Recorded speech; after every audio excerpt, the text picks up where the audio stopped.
ደፋር ነው እንዴት ነው አይና አባቱ ያዳልጅ እንዴት ይሄን አሁን ሰው ሲከተል ነው እሱ እና ሳብሱ ስትናየው ከምን ኮንቴንት በየትኛው ፖዝ ዘውግል ነገር አዶናይ የውጭ ዜጋ ነው ወደዳችሁም ጠላችሁ he is from Canada እኔ አሁን አሜሪካዊ ነኝ አሜሪካዊ ስለሆንኩኝ ፓስፖርት የአሜሪካዊ ነው በኢትዮጵያ ጉዳይ ላይ አይመለከተኝም ለሚገባችኋል ብዬ አምናለሁ ይሄንን ሽልማት ከተቀበላችሁ በህይወታችሁ የምታመጡት ለውጥ ወደ ግራ ከነበረ ወደ ቀኝ መሄድ ትጀምራላችሁ ወደ ኋላ ከሆነ የምትሄዱት ወደ ፊት መሄድ ትጀምራላችሁ ይሄ ነገሩ ለምንድን ነው ጦርነት ያስነሳው አዋርዱ በሰላም የተከናወነ ነበር አይደል ለምንድን ነው ትርምስ የተነሳው ኢየሱስ አለቻ ስሙን ጠራቻ ሮማን ዝርያ የጠፍታ ነው ሮማን ዝርያ የጠፍታ ነው ብላችሁ ለምትጠይቁኝ ሰዎች ሮማን ዝርያ ኢትዮጵያ ስትመጣ ተይዛ ሰርቤ እንደልጭው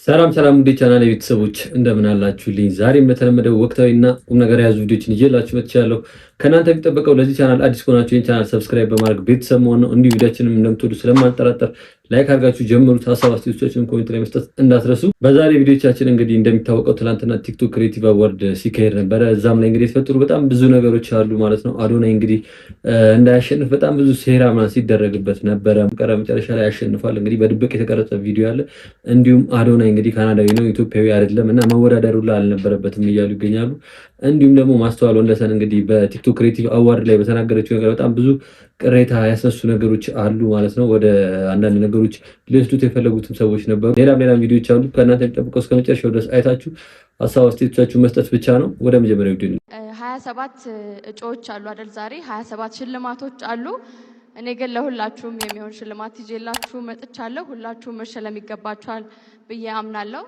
ይሄንን ሽልማት ከተቀበላችሁ በህይወታችሁ የምታመጡት ለውጥ ወደ ግራ ከነበረ ወደ ቀኝ መሄድ ትጀምራላችሁ ወደ ኋላ ከሆነ የምትሄዱት ወደ ፊት መሄድ ትጀምራላችሁ የህይወታችሁን መክሊታችሁን ፍርሃት የሌለበት ሰላም ያለበት ህይወት መኖር የምትችሉበት ስጦታ ነው ስለዚህ በጣም ተጠቀሙበት ካከበራችሁት ያከብራችኋል ከናቃችሁትም ደግሞ እንደዛው የእግዚአብሔር ልጅ ጌታችን ኢየሱስ ክርስቶስ ነው ያው እንግዲህ ማስተዋል የተናገረችውን እንደሰማችሁት ነው በቲክቶክ ክሬቲቭ አዋርድ ላይ እንግዲህ ለሸላሚነት ታጭታ በወጣችበት መድረክ ላይ ጌታን ተቀበሉ ብላ ስብከት አድርጋ ነበር በዛም እንግዲህ ቅር ያለው ሰው ነበር እስቲ አንድ ቪዲዮ ተነመለስ እሺ እንቅጭዋን እናውራ ፋክት አዶናይ ሽልማት ላይ ስትወጣ ማርያምን አመሰገንክ መብትህ ነው ምክንያቱም የትኛውም የእምነት ተከታይ ሲወጣ ማመስገን ያለበትን አካል ያመሰግናል ሙስሊሙ አልহামዱሊላህ ይላል ለምናል ልትለው አትችልም መብቱ ነው የፕሮቴስታንት እምነት ተከታይ ጌታ ይመስገን ይላል የኦርቶዶክስ እምነት ተከታይ እግዚአብሔር ይመስገን ደስ ያላችሁን ማለት ትችላላችሁ መብታችሁ ነው በዚህ አጋጣሚ ልክ እንደ አንድ ኦርቶዶክስ አዶናይ ወጥተህ ማርያም ስታመሰግን በጣም ደስ ብሎኛል ማርያምን እንደሚወዳት አንድ ኦርቶዶክስ ማለት ነው ማስተዋል የሰራችሁ ስህተት ማስተዋል ምን ስህተት ሰራች መሰላችሁ አንደኛ ማስተዋል ተወዳዳሪ አይደለችም ተሸልማ መጣ አይደለም ሸላሚ ናት ስራዋ ምንድነው የያዘችውን ዋንጫ እንትን ከፍታ ለተሸላሚ መስጠት መጣ ምንድነው ያለችው እሷ ለተወዳዳሪዎች በሙሉ ለእናንተ መሰጣችሁ አንድ ሽልማት አለኝ ስትል እኔ የመሰለኝ የእውነትን የመሰለኝ ምንድነው የስፖርት ፌዴሬሽን ምክትል ፕሬዝዳንት ነች አይደል ማስተዋል ስለዚህ የሆነ ሽልማት ልትሰጣቸው ነው ጌታን ተቀበሉ ጌታን ስትቀበሉ ህይወታችሁ ስኬት ይኖረዋል የተሻለ ቦታ ላይ ትገኛላችሁ አለች አሁን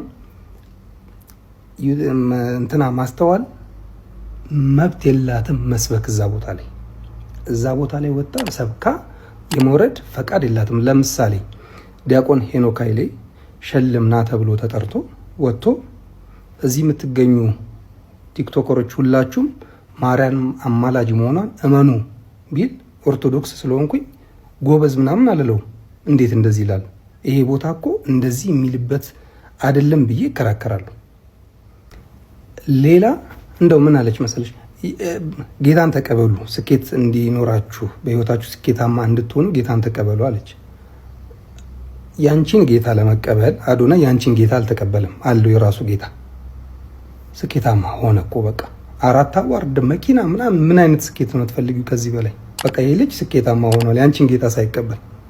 እንደው በሌላ አማርኛ ነውና አንዳንዴ የት ቦታ ላይ ሆኜ ነው ይሄንን ነገር ማስተላለፍ ያለብኝ የሚለውን ነገር ትኩረት ልታደርጉ ይገባል። እኔ እዚህ ጋር መጥቼ የፈለኩትን መናገር መብቴ ነው። ጌታን ተቀበሉ ማለት ሌላም ነገር መናገር መብቴ ነው። ቤታችሁ መጥቼ ግን እንደዚህ ማለት መብት የለኝም። አሁን እንደሰማችሁ ነው እንግዲህ ልጁ መድረክ ላይ ወጣ ማስተዋልን እዛ ቦታ ላይ መስበክ መብቷ አይደለም እና መስበክ አልነበረባትም ነው እያለ ያለው። የእናንተን ሀሳብ ኮሜንት ላይ ጻፉልኝ። እኔ ግን በዚህ ዙሪያ እንዳልካቸው ዘነበ አንድ የተናገረው ነገር አለ በጣም የሚያናድድና አንድ ማገናዘብ ከሚችል ሰው የማይጠበቅ ነገር ነው። ቪዲዮን አይተነው እንመለስ። ነገሩ ለምንድን ነው ጦርነት ያስነሳው? አዋርዱ በሰላም የተከናወነ ነበር አይደል? ለምንድን ነው ትርምስ የተነሳው? ኢየሱስ አለቻ፣ ስሙን ጠራቻ፣ ብቸኛ አዳኝ የሆነውን ስም ጠራች። ምድር ተንቆሻቆሸ። ሶሻል ሚዲያው ጠቅላላ ከኢየሱስ ቀጥሎ ብዙ ስም ተጠራ። we don't really care by the way። ዋናው ኢየሱስ መጠራቱ ነው። ዋናው ኢየሱስ ነው። ኢየሱስ ይጠራ ብቻ። ሰፈር መንደሩ ነው የሚንቆሻቆሸው። ለምን እንዴ? ይሄ ስም ከተጠራ ኢየሱስ የልዩነታችን ምክንያት ስም ይጠራ ብቻ። ሌሎች ስሞች ከስር ይንጫጫሉ። ሌላ ስም ሁሉ ከዚህ ስም ስር ይሰግዳሉ። ዋናው ስለተጠራ ስለሌሎች ጉዳይ የለንም። እንግዲህ እንዳልካቸው ያለውን እንደሰማችሁት ነው። ያናደደኝ ቪዲዮ ያልኳችሁ ይሄ አይደለም። እሱን አሁን አሳያችኋለሁ። ግን ይሄ ራሱ ንግግሩ ልክ አይደለም። እንግዲህ ምን እንደተፈጠረ አላውቅም። ምን ተፈጥሮ እንደሆነ ሰው ተንጫጫ ያለው አላውቅም። እንግዲህ የሆነ ትንሽ ግጭት ነበር። ከአንድ ቪዲዮ አይተን እንመለስ።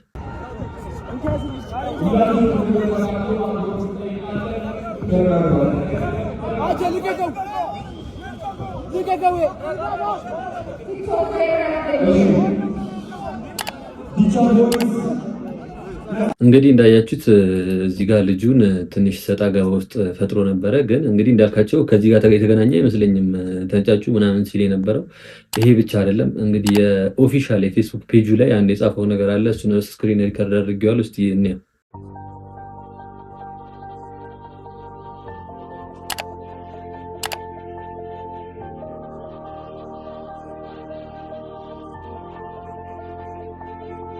ያው እንዳያችሁት ነው እንግዲህ በጣም ያናደደኝ ቪዲዮ ያልኳችሁ ይሄ ነው። እንግዲህ ከ400,000 በላይ ተከታይ ባለው የፌስቡክ ፔጁ ላይ እንግዲህ ኢየሱስ ይመጣል ማርያም ግን አትመጣም ብሎ ነው ፖስት ያደረገው ከዛ በኋላ ማለት ነው።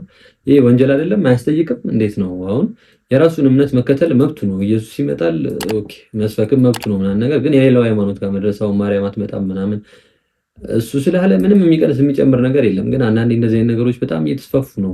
ኦርቶዶክስ መሰደብ ምናምን ነገሮች በጣም እየበዙ ነው እና እንደዚህ ደግሞ በግልጽ የሚሳደቡ ሰዎች ካልተጠየቁ እንደዚህ አይነት ነገር ይስፋፋል እንጂ አይቆምም ማለት ነው። እና በዚህ ላይ ምን ሀሳብ አላችሁ? በጣም ሳየው በጣም ነው የተናደድኩት ማለት ነው። ሀሳባችሁ ኮሜንት ላይ ሳስጡኝ እንዳትወጡ።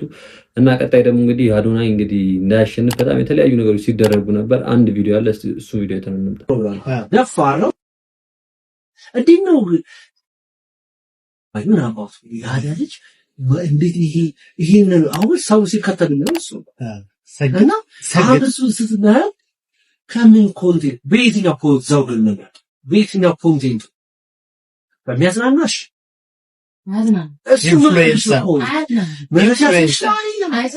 እሱ ነው አሁን ዘውቆቹ ቁጭ የቱ ጋር ነው አንተ እሱ የምታስገባው ሻት የቱ ጋር ነው ምንድን ነው እንዴ? ዩቲዩብ ቢያንስ ኮንቴንት ክሬተር ነው። እሱ ነው መጀመሩ ጥያቄ። እሱ ምንድን ነው በላውርጉ በቃ እኛ ምን አይነት ፖር ማይንድ ያለው ሰው ነው። ጨርቀን ፍሳራ ነው ጄክ ወርክ ነው እግዚአብሔር በጣም እንደሳሰ ልሳራ ነው ታስሮ ነው እንጂ ያለ አዶናይ ለሱ ይመቸው ነው መብቱ ነው።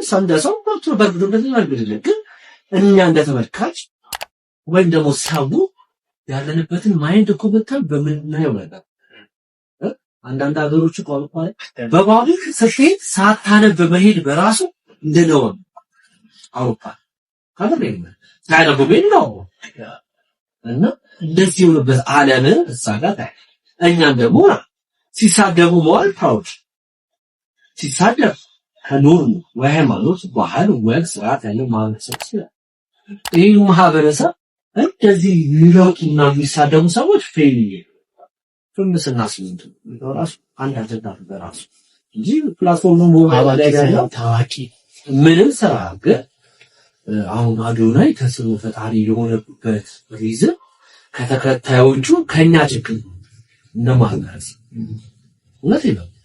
ከየትኛው አሁን እኔ አወዳዳሪው አካል ራሱ መጀመሪያ ቁጭ ማለት ነው ዘውዶች ካታቆ በዚህ ዘውግ ካለ በዚህ ያለ እንጂ እሱ ግን ራሱ ፕላትፎርሙን የተከተለ ሲጀመር መወዳደር አለባቸው ብለን ማሰብ አለብን። ሁለቱ ሪሊ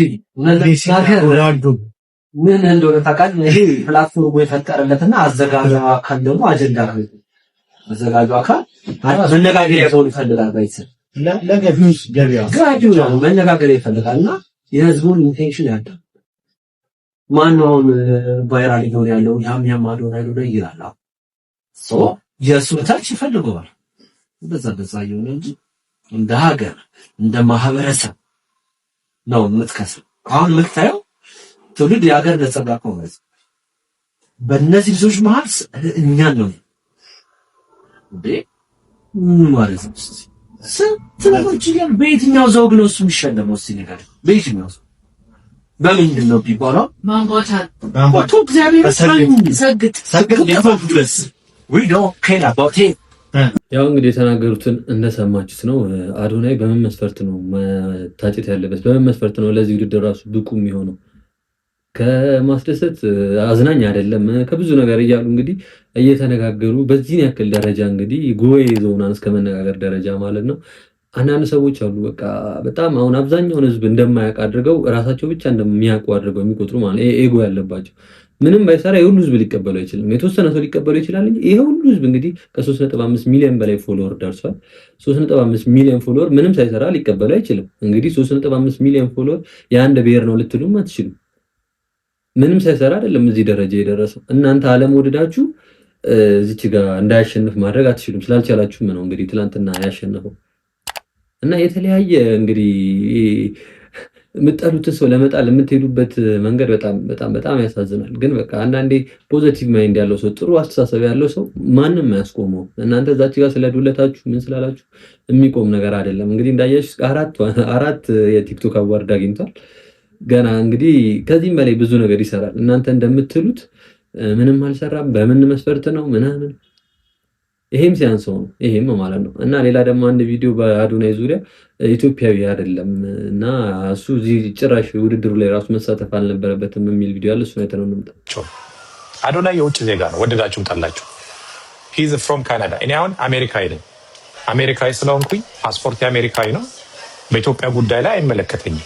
ምክንያቱም እዚህ ዜግነት ስንወስድ ቃለ መሐላ ፈጽመን ነው እጅ ጭነን ነው ቃለ መሐላ እንደዚህ ፈጽመን ነው እጅ አንስተን ነው ቃለ መሐላ ኢትዮጵያን ክደን ነው አሜሪካ የምንሆነው። ክደን ማለት ነው አገራችንን ክደን ነው።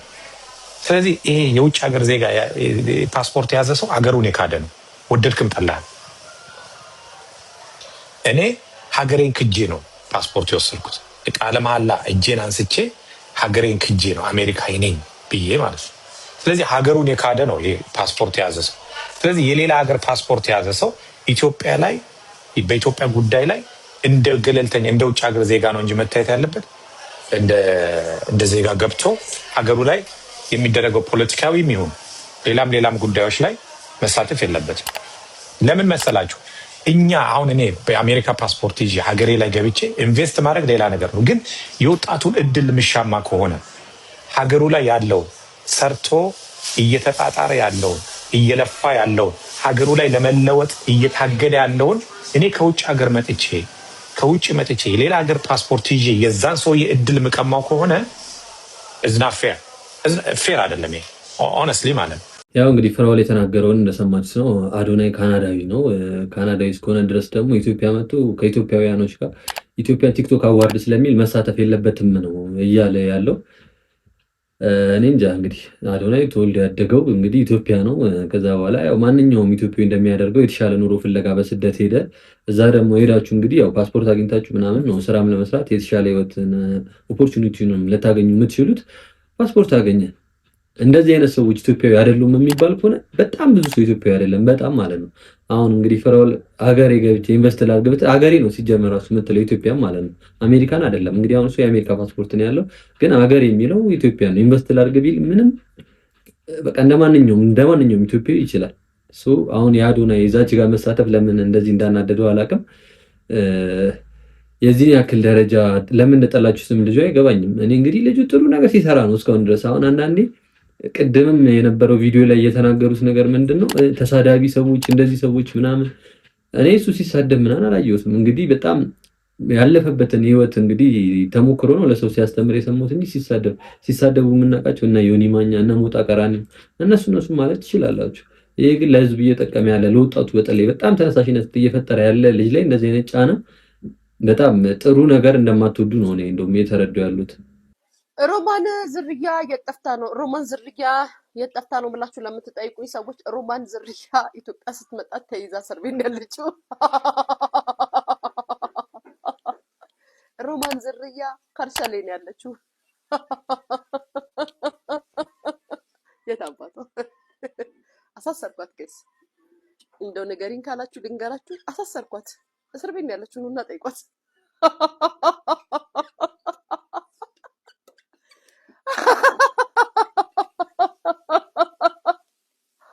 ሮማን ዝርያ እስር ቤት ያለችው ጋይስ፣ እኔ አሳሰርኳት። ጠበቃ ያሳሰራት። ያው እንደሰማችሁት እንግዲህ ሊያሹ ሮሚን ታስራለች። እንደውም እኔ ያሳሰርኳት ሁላ ብላለች ወደ ኢትዮጵያ በገባችበት። ይሄን ቪዲዮ ሳየው ለማጣራት ሞክሬ ነበረ፣ ግን አዘን ገጥሟት እንደጠፋች እንጂ ታስራ እንዳልሆነ ደርሼበታለሁ ማለት ነው። እና ታስራ ሳይሆን ሶሻል ሚዲያ ላይ በጣም ታስራለች የሚለው ነገር እየተሰራጨ ይገኛል። ታስራ ሳይሆን አዘን ገጥሟት ነው እንግዲህ ከሶሻል ሚዲያ ላይ ለጊዜው ራሷን ያገለለችው ማለት ነው።